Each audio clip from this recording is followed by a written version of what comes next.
आज आपण बनवणार आहोत बुंदीचे मौसूद लाडू आणि मोत्यासारखी बुंदी। त्यासाठी बघा इथे मी भांड्यात 3 वाटी पीठ घेतलेलं आहे, बेसन पीठ, आणि त्याच्यात थोडंसं एकदम मीठ घालायचं आहे आपल्याला।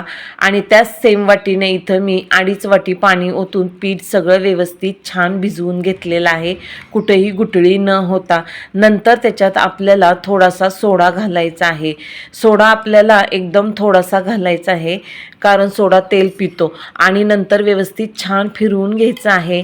आणि हे पीठ आपल्याला 1 ते 1.5 तासासाठी चांगलं भिजायसाठी ठेवायचं आहे, म्हणजे पीठ चांगलं भिजलं की कळी छान होते। इथं तेल गरम झालेलं आहे, त्याच्यात आपल्याला वाटीच्या साहाय्याने बुंदी घालायची आहे। गॅसची फ्लेम आपल्याला फुलच ठेवायची आहे। आणि बघा एकदम मोत्यासारखी बुंदी झालेली आहे, एकदम सुंदर। आता आपल्याला लाडू बनवायसाठी पाक बनवायचा आहे।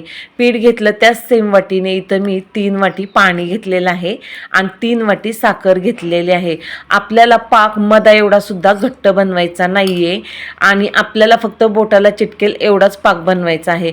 तर पाक झालेला आहे, आपण त्याच्यात आता गॅस बंद करून विलायची पावडर घातली आणि गरम गरम पाक इथं आपल्याला बुंदीवर ओतायचा आहे आणि सगळं व्यवस्थित छान मिक्स करून घ्यायचं आहे, जेणेकरून सगळ्या बुंदीला आपला पाक लागेल। आणि थोड्या वेळासाठी झाकून ठेवायचं आहे। नंतर बघा कळी फुलून आली, लाडू एकदम परफेक्ट झालेले आहेत।